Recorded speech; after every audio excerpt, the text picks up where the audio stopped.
안녕하세요. 오늘도 사연살롱을 찾아주셔서 감사합니다. 인간도 동물의 일종이라더니 그 말이 맞긴 한가 봐요. 얼마 전에 TV에서 본 기억이 나는데 뻐꾸기는 남의 둥지에 알을 낳고 간다더라고요. 얼마나 염치가 없으면 그딴 짓을 할까 생각했는데 글쎄 제 주변에도 그런 인간이 있지 뭡니까. 저는 그것도 모르고 10년을 넘도록 뻐꾸기 새끼를 키우고 살았네요. 저에게 그런 몹쓸 짓을 한 인간은 다름 아닌 제 막내 이모였어요. 저희 엄마와는 배다른 형제로 외조부께서 밖에서 낳아온 자식이었죠. 저희 엄마는 자신과 나이 터울이 많이 졌던 막내 이모를 많이 예뻐했대요. 어디 하나 정붙일 곳이 없었던 이모도 저희 엄마를 많이 따랐고요. 엄마가 결혼을 하고도 이모는 저희 집에서 살다시피 했어요. 양장점을 하셨던 저희 부모님 대신 저를 봐주러 와 있었거든요. 봐줬다기보다는 같이 놀았던 거였죠. 이모랑 제 나이 차이가 7살밖에 안 나거든요. 그래서 모르는 사람들은 이모랑 저를 자매로 알곤 했어요. 외할머니한테 구박받던 이모는 저희 집에 와 있는 게 편했는지 한 번은 저희 엄마한테 그러더래요. 언니, 나 그냥 언니 따라하면 안 돼? 내가 말 잘 들을게, 응? 나 정말 집에 가기 싫어. 엄마가 툭 하면 나한테 화낸단 말이야. 언니, 나 언니 따라할게, 응? 어린 게 얼마나 구박을 받았으면 저럴까 싶어서 엄마는 아빠한테 부탁해서 이모를 데리고 살았다고 하더라고요. 그리고 그건 이모가 중학교를 졸업하고 공장에 취직할 때까지 이어졌어요. 공장에 취직한 이후로는 공장 기숙사 생활을 해야 했거든요. 그래도 쉬는 날이면 저희 집에 와서 자고 가곤 했어요. 그렇게 오랜 시간 한 집에 살아 그런가 이모와 저는 비밀 얘기도 나눌 만큼 가까웠어요. 엄마한테는 말 못하는 연애 상담도 이모와는 편하게 할 정도였죠.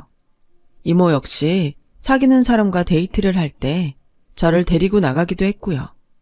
그러다 이모랑 왕래가 끊어진 건 이모가 부산으로 시집을 가면서부터였어요. 눈에서 멀어지면 마음에서도 멀어진다는 말은 남녀 사이에만 국한된 건 아니더라고요. 이모와 저 역시도 그랬으니까요. 이모가 부산으로 가고도 한동안은 전화로 안부를 나누곤 했어요. 그러다 사는 게 바빠 통화하는 횟수가 줄었고 그러다 뜸하게 되었죠. 그리고는 연락이 끊어져 버렸어요. 이모와 다시 연락이 된 거는 제가 23살이 되던 봄이었어요. 뜬금없이 저희 집에 찾아온 이모가 제게 선을 보라고 닥달을 하지 뭐예요. 남주기 아까운 자리라고요. 남자가 직장도 탄탄하고 집도 부자야. 인물도 그 정도면 어디서 안 빠지고 엄마한테 얘기 듣자 하니 네 아빠 도박빚으로 가게고 집이고 다 넘어갔다는데 이럴 때 네가 집에 힘대줄 사람 만나 결혼하면 좋지 않겠어? 그래서 말인데 이번 혼인만 성사되면 그쪽에서 너희 집 다시 찾아주겠대. 얼마나 좋은 기회니? 이모 말만 들어선 분명 좋은 자리임에 틀림없었지만 그래서 더더욱 이해가 안 갔어요. 고등학교밖에 못 나온 저를 데려가자고 저희 집까지 되찾는데 그 많은 돈까지 쓰다니요. 남자가 모자란 사람도 아니고 직장 번듯한 사람이라니 이해가 안 갔죠. 그런데 세상에 공짜는 없더라고요. 다만 한 가지 걸리는 게 있는데 남자 쪽에 자식이 하나 있어. 그래도 호적은 깨끗해. 잠깐 만나던 여자 사이에 생긴 애거든. 그래도 집안 좋겠다, 남자 멀쩡하겠다. 이런 혼처 또 없다. 엄마는 이미 이모한테 얘기를 들어 알고 있는지 눈물만 꾹꾹 찍어내셨어요. 차마 딸한테 집 생각해서 자식 달린 남자한테 시집가라는 말은 직접 못하고 처분만 기다리는 듯 보였죠. 그 모습을 보니 매몰차게 거절을 못하겠더라고요. 그래서 일단 만나보고 결정하겠다고 했어요. 그래서 그 주 주말에 이모와 함께 맞선 자리에 나가게 되었어요. 남자는 혼자 나왔더라고요. 저보다 9살이 많다는 남자는 직접 보니 그렇게 나이가 들어 보이지는 않더라고요. 게다가 이모 말대로 인물도 좋고 매너도 좋았어요. 이 남자가 어딜 봐서 자식 달린 호라비로 보일까 싶을 정도였죠. 이모가 돌아가고 남자와 둘이 남은 저는 쑥스러워서 고개도 못 들고 앉아 있었는데 남자가 그러더군요. 미안해요. 자식 달린 주제에 처녀장가 가겠다고 나온 제가 밉죠. 지금이라도 안 늦었으니까 그쪽에서 저 싫다고 거절하세요. 전 괜찮아요. 아직 한창 나이인데 남희 씨도 또래 남자 만나 연애도 해봐야 할 거 아니에요. 괜히 저 같은 아저씨 만나 고생하지 말고요. 나직하고 차분한 그 목소리에 왠지 마음이 편안해지더라고요. 자식만 안 딸렸다면 이모 말대로 괜찮은 신랑감이 분명했어요. 억지로 끌려 나온 자리 아니에요. 그쪽 상황 다 듣고도 제가 원해서 나온 자리니까 신경 쓰지 마세요. 다음엔 아이랑 함께 만나요. 우리 결혼 전에 정이 들어야 애도 편할 거 아니겠어요? 제 말에 남자는 그제야 안도하는 표정이었어요. 말로는 이 결혼 안 해도 된다는 식으로 말했지만 애 아빠로서 하루라도 빨리 애 엄마를 만들어주고 싶은 마음이 왜 없겠어요. 그렇게 첫 만남을 가진 우리는 이후 주말마다 아이와 함께 셋이서 만나 어린이 대공원에도 가고 극장에도 가며 서로 가까워지려고 노력을 했어요. 그리고 그해 가을, 저는 그 남자와 식을 올렸어요. 저희 집 처지를 잘 아는 시댁에서 아무것도 가져오지 말라고 하셨지만 엄마는 이부자리만큼은 손수 만들어주고 싶다며 직접 남대문 시장을 뛰어다니며 원앙금침을 만들어주셨어요. 결혼하고 처음 1년은 시댁에서 같이 살다가 이후엔 따로 분가를 했어요. 아버님이 제 살림 솜씨를 보시고는 분가를 허락해 주셨거든요. 유치원에 다니던 아이도 저를 잘 따라서 애초에 걱정과는 달리 어려움 없이 부잣집 사모님으로 살 수 있었죠. 결혼식 즈음해서 알게 됐는데 글쎄 저희 시댁이 꽤 이름 있는 의류 업체를 가지고 있더라고요. 아버님이 회장직에 계시고 남편은 전무로 재직 중이었죠. 그렇다고 처음부터 돈이 있던 집은 아니었고 이북에서 월남하신 아버님이 똥찌개까지 지어가며 벌어서 자수성가한 집이더라고요. 그래서 집안 살림이 검소하고 아버님 권한이 센 편이었죠. 그런 아버님의 총애를 받게 된 저는 분가도 할 수 있었고 남편 몰래 매달 아버님이 주시는 용돈을 받아 친정의 보탬이 될 수 있었어요. 비록 제취자리로 시집은 갔지만 여느 집 며느리보다 대접받으며 살 수 있었어요. 그렇게 꿈같은 나날들이 이어지던 어느 날 이모가 저희 집에 찾아왔더라고요. 이모부랑 이혼해서 당장 지낼 곳이 없다며 얼마간 신세 좀 지자고 말이에요. 일단 남편한테 허락을 받아야 할 것 같아서 회사로 전화를 했더니 흔쾌히 그러라고 했어요. 결혼도 주선해준 뿐인데 그 정도 못 해드리겠냐면서요.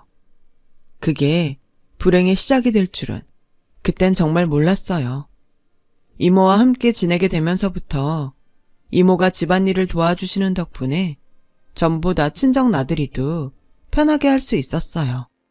친구들과 만나 쇼핑도 자유롭게 할 수 있었고요. 게다가 전처럼 이모랑 수다도 떨 수 있어서 얼마나 좋았나 몰라요. 그 일이 있기 전까지는 말이죠. 하루는 장을 보러 나왔다가 마침 아들 학교 시간이 다 됐길래 학교로 갔는데 아들이 대뜸 그러는 거예요. 이모 할머니가 자꾸 자기를 보고 내 새끼라고 부른다고요. 그래서 그건 우리 민우가 예뻐서 이모 할머니가 그렇게 부르는 거라고 했더니 애가 정색을 하는 거예요. 그럼 아빠한텐 왜 자기야라고 그래? 그건 엄마가 아빠한테 쓰는 말이잖아. 애 말로는 제가 없을 때면 이모가 제 남편한테 자기야라고 부른다는 거예요. 그럼 남편은 이모한테 당신이라고 불렀고요. 처음엔 애가 잘못 들은 게 아닐까 했는데 그러고 보니 가끔 제가 외출 뒤 집에 돌아와 보면 남편이 집에 와 있는 적이 많았어요. 이모가 오시기 전엔 회사 일로 바빠서 밤 늦게야 집에 오던 사람이 말이죠. 하지만 다른 사람도 아니고 이모랑 조카 사위 사이를 의심한다는 게 좀 그렇잖아요. 게다가 이모랑 저는 자매처럼 가까운 사이인데 말이에요. 하지만 원수는 내 주변에 있다고 결국 이모가 제 발등을 찍고 말았어요. 근처에서 점심 약속이 있으셨던 아버님이 연락도 없이 저희 집에 찾아오셨다가 사단이 났거든요. 아버님은 주방에서 설거지를 하던 이모를 보시더니 소리를 고래고래 지르시면서 이모한테 욕설을 퍼부으셨어요. 니년이? 여기가 어디라고 와 있어? 하늘이 두렵지도 않냐? 애 버리고 갈 때 나한테 뭐라 그랬냐? 돈만 주면 아무도 모르는 곳에 가서 쥐죽은 듯 살겠다고 했어? 안 했어? 이 버러지만도 못하냐니? 그래놓곤 여기가 어디라고 기어들어와? 나가라. 당장 못 나가! 이모는 아버님 앞에서 무릎까지 꿇곤 싹싹 빌었어요. 한 번만 용서해 주세요. 저도 숨어 살려고 했는데 애 얼굴이 눈에 밟혀서 어쩔 수가 없었어요. 애미라는 거 안 밝히고 옆에서 조용히 지낼게요. 그러니 제발 저 좀 애 옆에 있게 해주세요. 네? 제가 이렇게 부탁드려요, 아버님. 아버님? 그 말에 저는 심장이 뚝 떨어지는 것 같았어요. 그리고 금방이라도 터질 것처럼 얼굴이 벌겋게 달아오른 아버님은 뒷목을 잡고 그대로 쓰러지셨어요. 그리고는 병원에 도착한 지 30분도 안 돼 세상을 떠나셨죠. 이모와 남편의 관계에 대해 명확한 설명도 듣지 못한 채 저는 시아버지 장례를 치러야 했고 49제가 끝난 어느 날 남편한테 이혼 서류를 받게 되었어요. 당신도 대충은 알겠지만 우리 민우는 당신 이모가 나온 애야. 아버지 반대만 아니었으면 그 사람이랑 나 진작 결혼했을 사이라고. 당신한테는 미안하게 됐지만 아버지도 돌아가신 마당에 민우를 생각해서라도 모든 걸 제자리로 돌려놓는 게 맞는 것 같아. 당신도 하루라도 빨리 제 살 길 찾는 게 낫지 않겠어? 이 돈이면 집 한 채는 살 수 있을 거야. 1억이면 아파트를 살 수 있던 시절이라 2억이면 꽤 큰 돈이었어요.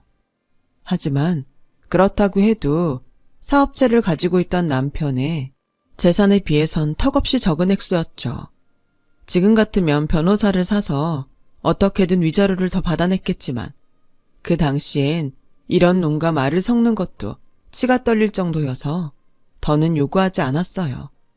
이모는 그래도 창피한 건 아는지 차마 제 얼굴을 못 보겠다며 남편을 앞세워 모든 일을 처리하더군요. 그렇게 저는 결혼하고 5년 만에 이혼을 당하고 친정으로 돌아왔어요. 제 사정을 알게 된 엄마는 이모를 죽여버리겠다고 그 집으로 달려갔지만 이모는 대문조차 열어주지 않고 되려 경찰에 신고를 했더라고요. 그 바람에 엄마는 가택침입으로 관할 파출소에 끌려가고 말았죠. 연락을 받고 파출소로 달려간 저는 반쯤 어리 빠진 엄마를 보고 결심했어요. 무슨 일이 있어도 성공해서 저것들한테 복수를 하겠다고 말이죠. 그날 이후 저는 남편한테 받은 위자료를 기반으로 만리동에 옷공장을 차리고 도매업을 시작했어요. 마침 건너편에 밀리오래며 두타가 생겨서 동대문 쇼핑몰이 성행하는 바람에 옷은 불티나게 팔려나갔죠. 물 들어올 때 노저울하고 양장점을 했던 엄마까지 가세해 공장 일손도 늘려나갔어요. 다행히 엄마 친구들 중에 의상실을 하다가 그만두고 쉬고 계시는 분이 많아서 일손 구하는 건 어렵지 않았죠. 그러던 차에 저희 도매가게 단골이던 옷가게 사장님이 쇼핑몰에 입점을 하는 게 어떻겠냐고 하시지 않겠어요?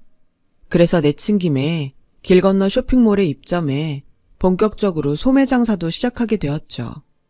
그 인연으로 그 사장님과는 많이 가까워졌어요. 하지만 둘 다 한 번의 실패를 겪은 처지라 쉽게 결혼 얘기를 꺼내지는 못했어요. 그래서 서로 부담 없이 친구처럼 지내기로 했죠. 그렇다고는 해도 저희 집에 남자 손이 필요할 때면 언제고 달려와 도와주곤 해서 엄마는 이미 사위처럼 생각하고 지내는 사이였어요. 직접 제작하고 도소매 장사까지 하니 통장엔 돈이 착착 쌓여갔고 남부럽지 않게 살게 되었어요.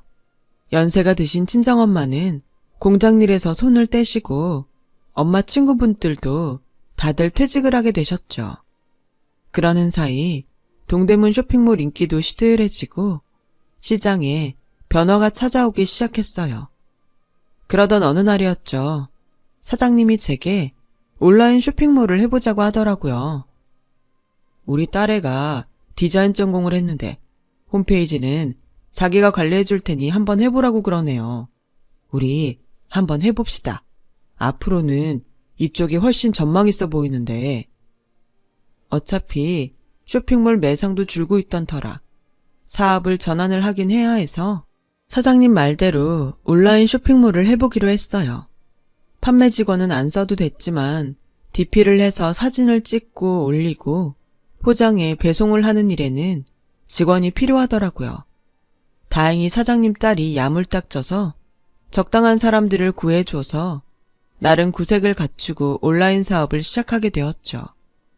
사장님과 제가 반반 투자해서 만든 회사라 나름 안심도 되었고요. 처음 반년은 고전을 하긴 했지만 점점 입소문을 타고 손님이 늘어서 1년쯤 됐을 때는 직원도 늘리고 공장도 확장을 해야 했어요.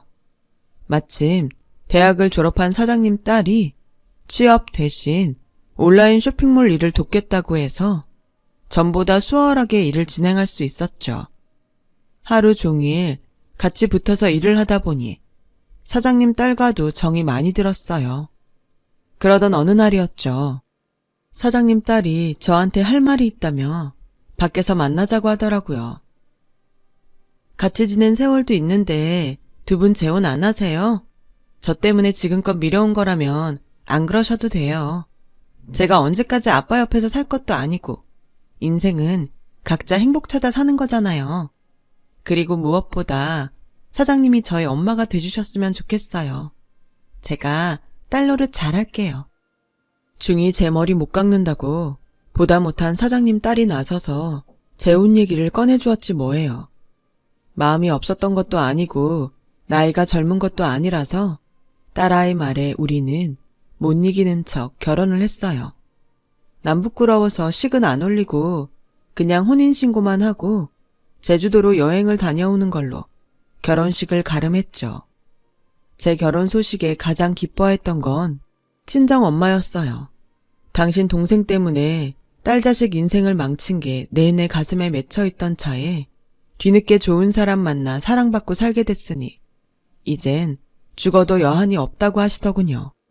엄마, 이제야 좀 살만해졌는데 죽긴 왜 죽어요. 오래오래 딸 사는 모습 보며 효도받고 사셔야지. 그러니까 쓸데없는 생각하지 말아요. 엄마는 알겠다며 고개를 끄덕이셨지만 한많은 인생을 뒤로하고 얼마 뒤 세상을 떠나고 말았어요.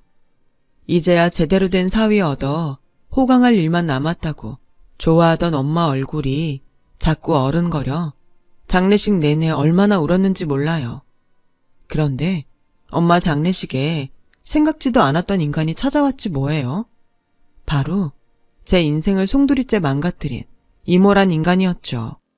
이모가 장례식장에 들어서자마자 엄마의 친형제들이 달려들어 머리채부터 잡았어요. 그리고는 험악한 욕설을 퍼부어댔죠. 이년아, 네가 여기가 어디라고 얼굴을 디밀어? 은혜는 못 갚을 망정 우리 언니 가슴에 못지라고 내 조카 인생까지 망치려니? 썩 꺼지지 못해. 지엠이 닮아 남의 인생 좀먹는 좀벌레 같은 년아. 뭐 주워 먹을 게 있다고 다시 찾아왔어. 내가 잘못했어요. 언니랑 남이한텐 입이 10개라도 할 말이 없어요. 그래도 날 사람 대접해주던 큰언니 마지막 가는 길에 인사라도 하려고 왔어요. 죄송해요. 이모는 눈물이 범벅이 된 채 엄마 영정 앞에서 고개를 숙였어요. 그 사이 이모는 많이 늙은 데다 행색이 말이 아니더라고요. 부잣집 사모님이라고 보기엔 힘들 정도였죠. 하지만 그런다고 해서 지난 날이 용서되는 건 아니더라고요. 불쑥불쑥 화가 치미는 게 눈앞에서 치워버리고 싶다는 생각뿐이었죠. 그래서 이모 팔을 끄드러 잡고 그대로 장례식장 밖으로 내쳤어요. 인간인 척 쇼하지 마. 이런다고 당신이 용서받지 못하니까. 좋게 보내줄 때 그냥 가라고. 감정을 꾹꾹 누르며 그렇게 순순히 보내주려고 했는데 그때였죠. 남이야, 부탁이 있어서 왔어. 그이가 그러는데 니네 가게가 장사도 잘 되고 인터넷 쇼핑몰로 돈도 많이 벌었다며. 그래서 말인데 내가 너한텐 정말 면목 없어서 이런 말하기 죽기보다 싫지만 부탁인데 돈 좀 빌려주라. 내 아들 민우가 사고를 내서 사람이 다쳤어. 당장 합의를 안 하면 교도소에 끌려갈 판이야. 너도 키워봐서 알잖아. 우리 민우가 얼마나 착한 앤지. 나는 미워해도 좋아. 그래도 한때 네 자식이기도 했던 우리 민우는 가엾게 여겨주라. 내가 이렇게 빌 테니 제발 돈 좀 빌려줘. 응? 순간 빡이 확 돌더라고요. 이 버러지만도 못한 게 내 인생을 그렇게 갉아먹고도 정신을 못 차리고 돈을 빌려달라고 날 찾아오다니 나를 아주 호구로 아는 거였죠. 그러지 않고선 이럴 수 없잖아요. 이 미친 인간이 뭐가 어쩌고 어째? 민우가 한때 내 자식이었어. 뚫린 입이라고 함부로 떠들지 마. 걔가 어떻게 내 자식이야. 네가 싸지르고 간 네 새끼지. 그래, 당신 말대로 내가 키울 때 민우는 착한 애였지. 근데 그랬던 애가 왜 지금처럼 됐을까? 쓰레기만도 못한 지 아빠의 인간 말종인 지 엄마 탓 아니겠어? 지들이 애 인생 망쳐놓고 왜 엄한 사람한테 자식 새끼를 팔아 구걸을 해? 내가 니년이랑 그 잡놈 때문에 얼마나 상처를 받고 살았는지 알아? 그러니 니들도 네 자식 일로 받은 상처 고스란히 떠안고 살아. 되도 않는 엄마 노릇 한답시고 남의 등쳐먹을 생각 말고. 내가 돈이 남아 돌아서 그 돈 태워서 고구마를 구워 먹는 한이 있어도 너 같은 인간한테는 10원 한 장 못 주니까 그렇게 알고 그 더러운 쌍판떼기 들고 사라져 주시지. 당장 내 눈앞에서 사라지라고. 안 그럼 경찰 부를 거니까. 그렇게까지 말을 하는데도 이모는 제 치맛자락을 붙잡고는 울먹이며 돈 좀 빌려달라고 애원을 했어요. 그래서 결국 경찰을 불렀죠. 그 옛날 이모가 우리 엄마를 경찰에 신고했던 것처럼 똑같이요. 비록 이모 때문에 소동은 있었지만 엄마 장례식은 무사히 끝이 났어요. 그리고 얼마 뒤 모처럼 남편과 함께 도매시장에 나가 엄마 장례식 때 와주신 상가분들한테 인사를 하고 있었는데 근처 가게에서 싸우는 소리가 들리더라고요. 보아하니 점원과 지게 삼촌이 실랑이를 벌이는 것 같았어요. 당시 동대문 도매시장에는 짐을 나르는 지게 삼촌들이 있었는데 건당 몇천 원씩을 받고 근처 가게나 길 건너 밀리오레 두 타에 옷 배달을 하곤 했었죠. 그런데 글쎄 가까이 가서 보니 지게를 맨 아저씨 얼굴이 낯이 익지 뭐예요. 그 사이 많이 늙고 초췌하게 변하긴 했지만 그 사람이 분명했어요. 제 전남편 말이에요. 500원 때문에 점원이랑 멱살잡이까지 하는 모습을 보니 인생사 새옹지마란 말이 딱 맞더라고요. 이모가 우리 집 사정을 어떻게 알았나 했더니 저 인간이 주워듣곤 집에 가서 떠들었던 모양이더라고요. 생각 같아선 제가 500원 던져주며 모욕을 주고 싶었지만 그러면 나도 저 인간이랑 똑같은 인간이 될 것 같아서 조용히 발길을 돌렸어요. 그런데 어떻게 저를 알아봤는지 대뜸 저를 부르지 뭐예요. 남이야, 나야 나. 기억하지? 너 여기서 장사하는 건 알고 있었는데 내가 염치가 없어서 그동안 인사도 못했다. 장모님 돌아가셨다는 얘긴 그 사람한테 들어서 알고 있었어. 못 가봐서 미안하다. 그리고는 제 어깨에 손을 대려는데 그 모습에 제 옆에 있던 남편이 전 남편을 밀치며 발끈했어요. 이봐요 아저씨, 당신이 뭔데 내 와이프 어깨에 손을 대? 그리고 우리 장모님 장례식을 당신이 왜 들먹이는데? 무슨 자격으로? 왜?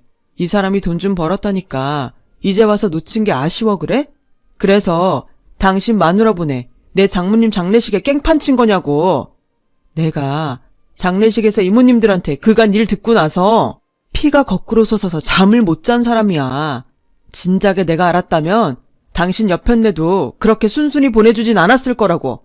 그런데 뻔뻔하게 내 와이프한테 아는 척을 해? 죽고 싶어 환장했어? 안 그래도 벼르고 있었는데 잘 됐네. 당신 여기서 지게일 하나 본데 앞으론 이상가에 발도 못 붙이게 할 테니까 그렇게 알아. 빌어먹든 뭘 하든 간에 내 와이프 눈 밖에서 살라고. 안 그럼 당신 내 손에 죽어. 알았어? 평소 남한테 싫은 소리 한번 못하던 남편은 죽일 듯이 전 남편을 향해 소리쳤어요. 그러자 전 남편도 겁을 먹었는지 지게를 들고 도망치듯 상가를 빠져나가더군요. 이후론 상가 어디에서도 전 남편을 볼 수 없었어요. 또다시 나타난다 해도 제 곁에 든든한 남편이 있는 한 다시는 예전처럼 그들한테 당하진 않겠지만 말이에요. 선행엔 복이 찾아오고 악행엔 불행이 깃든다더니 결국 이모와 전 남편에게는 자신들이 벌인 악행에 걸맞는 불행이 찾아든 모양이에요. 그래서 인생을 바르게 살아야 하는 게 아닐까요? 인간의 법은 피해도 하늘의 벌은 피할 수 없는 것 같습니다. 제 긴 사연을 들어주셔서 감사드려요. 들어주신 모든 분들 마음 따뜻한 좋은 인연들과 평생 함께 하시길 바랍니다. 여러분, 사연 댓글에 응원과 현명한 조언 부탁드려요. 좋아요와 구독은 저에게 큰 힘이 됩니다. 오늘도 좋은 일 가득하세요.